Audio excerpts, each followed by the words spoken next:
Isn't it ironic how society announces to the public its relentless efforts of a once-in-a-lifetime opportunity of a brighter future? If you take advantage of their help. Oh, all you have to do is sign your life away. I mean, sign your name on the dotted line. Don't bother to look at the print, the fine print. That's not important. When this is executed, consumers usually spend a lifetime of regret, a lifetime of eternal damnation, just because they wanted a brighter future, for desiring a life or a slice of the pie, so society says.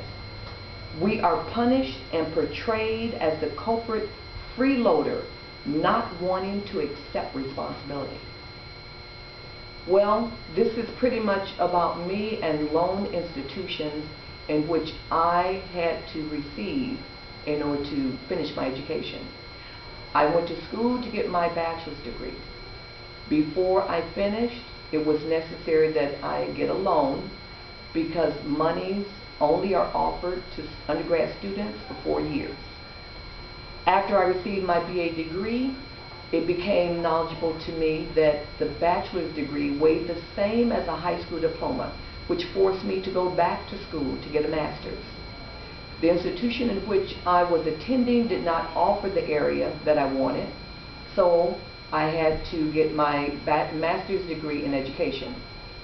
I went on to another institution and received a second master's, which was instructional technology. Still yet, this is about bettering myself because society says, if you graduate from high school, go to college, this will allow you to live a better life. I did so. But this is when reality set in. I decided to go into the area of education, and I love what I do. I love my students. I love giving back.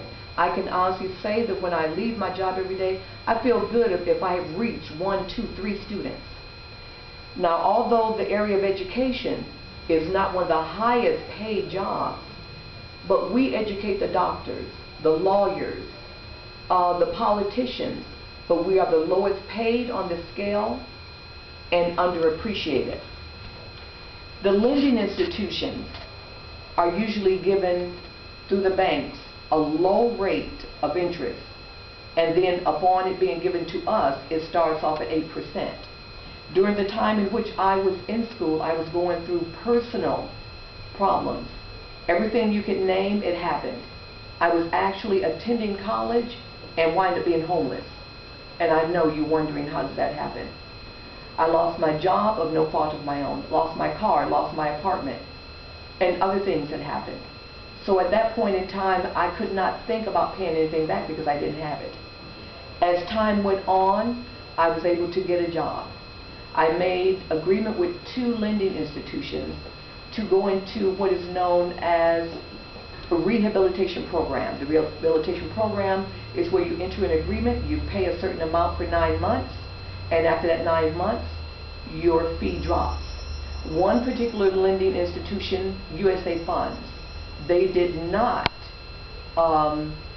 agree with me on a lower payment. They wanted me to pay $1,200 a month. When I talked to several representatives, they were very rude and disrespectful. One in particular talked to me and referred to me as, you people get these loans and you don't pay them back. So when I asked, how much do I have to pay back? I was told $90,000. When I told the lady I did not borrow $90,000, well, ma'am, this is what you have to pay. If you do not do this, we will garnish your wages. And I told her I was not making that kind of money. So these phone calls did not come on my personal telephone. I'm being harassed on my job. As a result of me not being able to make $1,200 a month payment, they had begun to garnish my wages.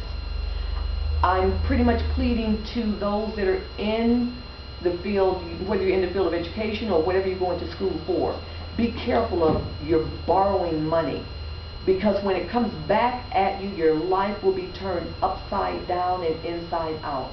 For me, wanting a better life, I feel that my life, I've been raped, I've been denied any type of compensation, but at this point, because I'm a public servant, I should be able to apply and be eligible for forgiveness loans. When I inquired about this to the institution, I was put on hold and no one ever came back to the telephone.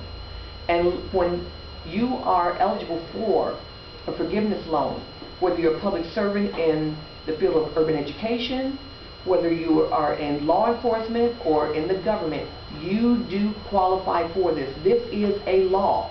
So at this point, I need to know what is going to be done to correct this wrong. So the lending institutions, I feel you are the epitome of professional loan shark. I did not borrow $90,000, but this is what you say I should repay. So you tell me, what do you plan to do about this situation? Things are so bad that I can't even afford a car. This is the third motor that I have in the vehicle that I'm driving, and I'm driving it on my last leg. But I'm sure you don't even care. You do not lose sleep over my situation or situation of others, because you are driving in a dependable transportation and living in an elite neighborhood, attending social events and rubbing shoulders with others in corruptible positions. At the end of the day, it is about correcting wrongs. However, your concern must be how many people you can put into a homeless shelter and the soup line and laugh about it. I will not sit by and allow you to continue to rape me and take advantage of unsuspecting, innocent people that want a better life without being penalized for doing so. You are no better than those that asked for a bailout and then took the money and partied at our expense. How can you teach your children the difference between right and wrong when you are not picture perfect? I will continue until justice prevails. Please, I don't care who you are, if you do not have to, do not borrow money, because now it really affects my everyday lifestyle. How can you sleep? How can you look someone in the face and tell them what they must do when you have to be an example?